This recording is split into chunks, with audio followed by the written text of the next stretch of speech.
Sanbanani and welcome to Wisdom X Magaziwe. Imina ke ingane yamakhehla madala, amakhehla makhulu, amakhehla amahle. If you're watching for the first time, siyakwamukela. We are all about sharing wisdom, healing, and sharing light for the world to become better. On today's video, I have questions that people have given me, and I want to touch on them because of it's questions that I feel that we just left unanswered. And all these questions are around isithunywa, ingilosi, isithunywa umoya ohlambulukile oyingcwele oyi-messenger. Isithunywa sidinga ukuthi uhlale uhlezi ukhulekile, eating right, drinking water, so that ingilosi izokwazi ukuphakama, uzokwazi nokuthola imilayezo right. Number 2, isithunywa sizohamba sikubonisa ukuthi yiziphi ingubo okanye isikhali okumele ukuthi usebenzise. Easy. Kunesithunywa esithunyelwe ekhaya, kunesithunywa esithunyelwe emphakathini. Kunabantu abaphiwe ama-gift ukuthi bakwazi ukuzosiza ekhaya, baphilise kuphi ngaphakathi kwekhaya lapho, and that's it. Ukwazi ukubona iy'nkinga zasekhaya, ukwazi ukubonela abantu basekhaya, ubaphilise and all of that. But awukwazi isithunywa sakho, it's not sent to literally help people even like in the community. Cha, wena nje uzibonela inkinga zakini, that's all neyinkinga zakho. Then kunabantu abaneyingilosi ezithunywe nokuthi zisize ngaphakathi komphakathi ukwazi ukubona izinto ezenzakalayo ngaphakathi kwey'mpilo zabanye abantu, noma uNkulunkulu ekubonisa kuchaza ukuthi thandaza. I hope that part is clear. So the first question I want to answer here is uvalo olukushayayo as ingane yesithunywa. Well, normally thina iy'ngane zesithunywa masishawa uvalo kushuko kuchaza ukuthi ingilosi isuke seyiphakama lapho, amandla asuke ayenzani aphakame. And you really need to be able to assess lo valo, the fear that comes to you. Kunovalo elizokushaya elibika ukuthi kunomoya omubi, there's an entity, there's a spirit that is trying to distract you. Kunovalo olufikayo ukuthi ingilosi ke manje izophakama, kunokuthi mawuguqile lapha uthi uyakhuleka and then for some reason ngathi ungayekela ukukhuleka, stop, because of there is just this energy that you are feeling and you just cannot comprehend it, or you just cannot stand it. Leyo nto leyo isuke yenzakala uma ungakavuli inhliziyo yakho. When you go to pray and then you suddenly have uvalo ngathi ungastop ukuthandaza, you really need to pray and let that energy die down nje. Uzithole so comfortable, ukhuleke ngoba ingilosi lapho umoya oyingcwele usuke so ukufukamele, yiko kuzoba ngathi uyesaba. Kodwa uvalo, meaning fear, comes in different situations. Kunovalo mawungathi uthi ungena endaweni, then all of a sudden so uhaqa uvalo, you must know ukuthi kunomoya omubi la ongahambi kahle. Moving on, another question that I got is that, is it normal for isithunywa ukuthi sivuke when you are drunk? I've seen a lot of people maybe phuzile utshwala ingilosi yabo ivele iphakame. Asifanani masingabantu, kunabantu ababhema inefu bese ingilosi ivele iphakame, umuntu akwazi ukutshela indaba zakho. Kunabantu abathi mabaphuzile utshwala bese ke ingilosi ivele iyaphakama, ingilosi zabo ziyaphakama, zicale ke zikhulume iy'ndaba. Ngingasho ukuthi it is not a good way for ukuthi ingilosi yakho iphakame.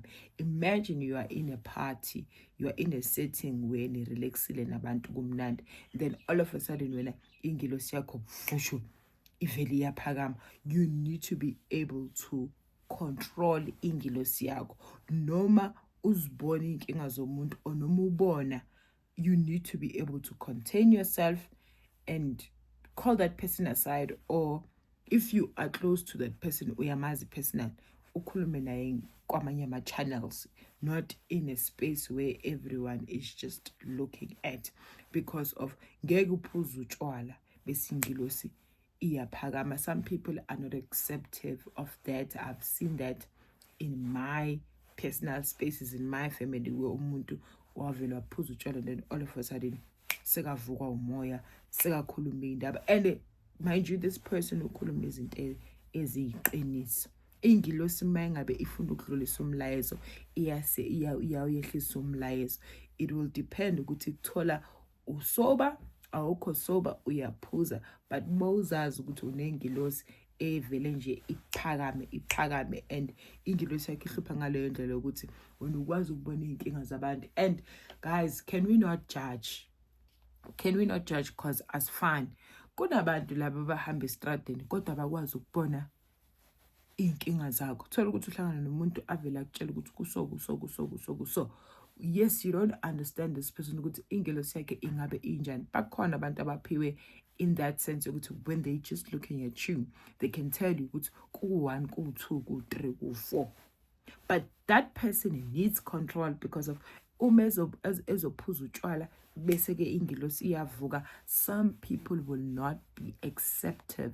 They won't accept your messages because of wena why uzomele uqala uphuze kuqala bese khane udlulisa imilayezo. To people who experience that, you really need to pray.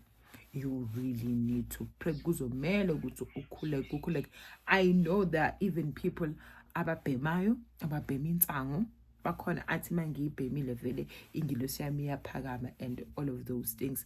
And remember, the guides that we are working with, the guides esihamba nawo banezinto nabo bebezenza. Thola ukuthi uhamba namakhehla nezalukwazi, izalukwazi mhlawumbe beyibhema inefu, amakhehla mhlawumbe bewephuza umqombothi okanye bewaphuza ibhi, bese mawuphuzile bese kokuphakama lelo khehla lelo and all of that. But you have to be able to control yourself, and kuzobela ukuthi uzazi nawe njengomuntu onengilosi ephakeme okanye isithunywa. Mina for example, I know ukuthi mangaqala ngithandaza, angithandazi like brief. I don't pray nje, I pray deeply. So if I'm at work or I'm invited in someone's party, I remember I was invited in a friend's baby shower, and then the particular friend was like, hey, can you be the person who just bless my ceremony before we start doing everything? Can you just be the one who prays? She knew exactly the person that I am. So when I prayed there, bese kushintsha ke manje sengathi ngibafaka esontweni, sengathi ngifaka manje isonto, isiguqo or whatever, because of I was deep in prayer. She was the one who ended up saying, oh, amen. And then that's when she cut me off. Kutai sekwanele siyabonga, because I was just going deep. And if I become deep, how ngiyogcina ngitshela abantu indaba zabo. So yes. And then another question was how to control ingilosi. How do you avoid being disrespectful? You know, just because of when unengilosi ephezulu, and trust you me, lezi zalukwazi namakhehla mawafikile, and then sending a message through you are ingilosi isithunywa sikusebenzisa as a vessel. You are supposed to say sensitive things to people, or you're supposed to say things to people. You really need to be respectful.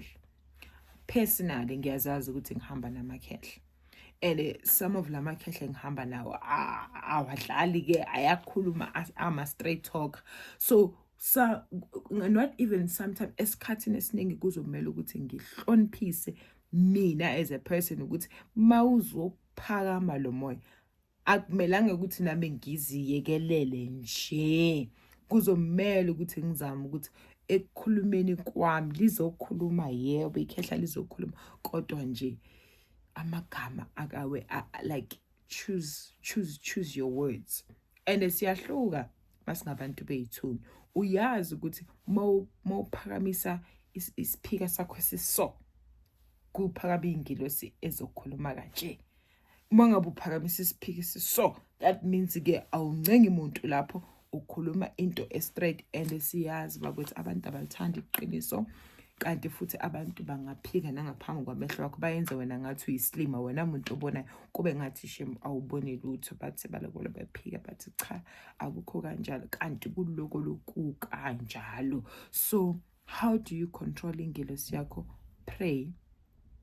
And mangithi pray, even nawe ngaphakathi kuwena, like do those silent prayers. Mina, I would tell you, at work you are always provoked. At work there's always something that will try trigger you, and like the spaces that we are always forever in, they will try to trigger you as much as bagwazi ukuthi what type of a person that you are, then bazokuzama. So mina, what I do, I just do my silent prayers. I literally do my silent prayers. That's how I am able to control myself. And whoever is trying to communicate with me or trying to attack me, I will try give that person a chance. Like, and then pendula, it's either I will just walk away or pendula, it wouldn't be nice. So pendula, pendula. Sengicabangisiisile nje into engizoyikhuluma sengiwakhethe wonke kahle amagama wami. So you have to be able to control ingelosi. If you are at a point where awukwazi ucontrol ingelosi yakho, it becomes dangerous because of you are going to say things, you are going to mention isn't. Sometimes when as a person have that self-control ukuthi ngiyayibona inkinga kodwa awuthi ngithule thula. Njengoba ngisho ukuthi kunabantu mawuhamba emgwaqeni labo bantu labo balokolo nje bayakubheka bayasho uyababona usubona indaba zabo uyababona sobona indaba zabo so wena sofuna ukubatshela ukuthi wena sekuso thula, as long as ungacelwanga thula. But sometimes it gets to a point where you really need to share this communication because it's very much important. And with this person has been struggling for the longest time. I am very acceptive of people who approach me, especially on the road. If I've met people who've told me things on the road. Hey, you need to be careful of this 1, 2, 3. You need to be 1, 2, 3, 4, 5. And then I was like, oh, okay. And then I received that communication. And then that was it. Then I moved on with my life. And when I reflect back and I'm like, I once met this person like this, and then this person said this to me. And it makes sense today. Simple. So, uNkulunkulu usebenza ngabantu. Njengomoya omubi usebenza ngani ngabantu. So, into ebalekile esikhathini samanje, you need to be strong in prayer so that you are going to be able to what? To discern. Uzohlangana nomuntu oxakekile, uzibone unaleyo inhliziyo yokumsiza. Uzohlangana nomuntu oxakekile bese ungabi nayo inhliziyo yokumsiza, ube nje ungabi nayo ngisho nesikhathi uvela uthi cha ngiyabonga. There are people that we even meet on the taxi rank, ubabone labafana bangathi bangcolile or bangathi bazokubamba inkunzi, but umbone umuntu akubingelela hawu sawubona bese nawe uyabingelela back. And then aphinda aphimisele when athi ngiyabonga. Yazi, every person that I greet or I try to engage with, even though I'm not asking for money, hey, abantu bakubukela phansi, like they just ngiyabonga sisi inkosi kubusisa. Nami ngiyibuza ukuthi this person vele didn't look trustworthy, like uyathusa lo muntu, but ngizibone nje ngikhululekile ngimbulise back, angibuza ukuthi impilo nje, nami ngithi hayi ngikahle wena unjani. Nayamangala ukuthi ayibo, this person is having a conversation with me. Kanti hayi ingilosi yami isuke ivumile. So even with you ngane yesithunywa, please, you need to be strong. Into ebalekile uma unengilosi, stay prayerful. Stay prayerful. Umzimba wakho uzokunotify ngaso sonke isikhathi if there is something of, even your spirit itself uzothi mawubona into, maybe even an animal, even nje ingakuphathi kahle, uzobuwazi ukuthi hale ithunyelwe monitoring spirit le, uze ngathi ikhanda lakho lithi gijimelwa igazi, you will know ukuthi this is a monitoring spirit or yinto ethunyezwe kumina izongihama izoyenza ububi. I love you so much, guys. Akube nobumbano nozwano nothando ngaphakathi kwamakhaya wenu.